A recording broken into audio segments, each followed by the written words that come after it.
Hello guys, in today's video I'm going to show you how to fix app keeps stopping or crashing randomly on Samsung Galaxy S25 Plus. Let's go.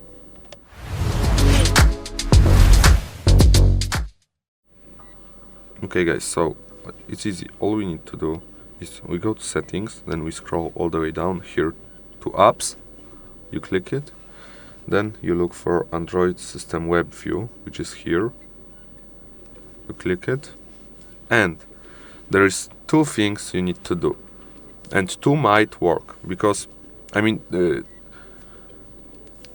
two fixes, like let's click on storage, you clear cache and you clear data. I can't clear cache because I cleared it a minute ago or something. Okay, let's clear data.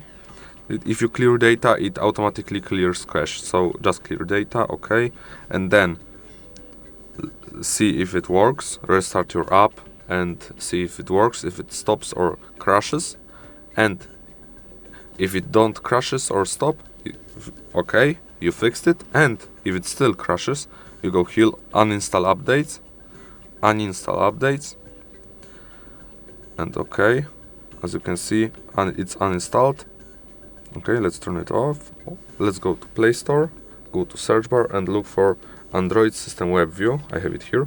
You have these two from Google LLC, free, sorry, but don't use this yellow one because as you can see, it's not, to be honest, it's not the best. This one, dev and beta, is better.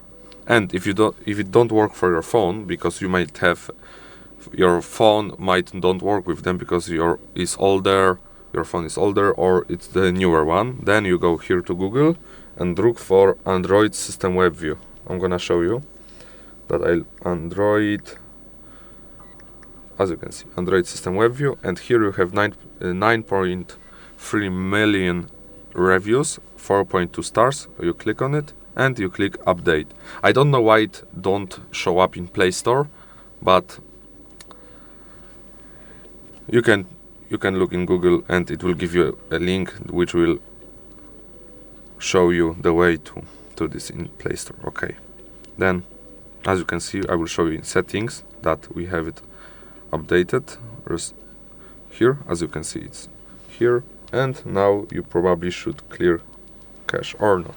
You might need to use other apps, but okay, if you did that, if you updated it, restart your phone. You can restart your phone in a few ways. Here you have this icon, here you click on it and click restart, or you click volume down and restart at the same time, and hold it a little bit, and you can click here restart, or you can do it manually by holding volume down and restart for 7 seconds. I'm gonna show you. As you can see, I'm holding it. 4, 5, 6, 7. Okay, it restarted. I'm gonna be back after it restarts. Okay guys, as you can see, my phone restarted. Okay, let's put the pin in after restart. Okay, phone restarted. Now your all apps should run smoothly and perfect. Okay guys, thank you for watching, have a good day and goodbye. Don't forget to leave a like and subscribe.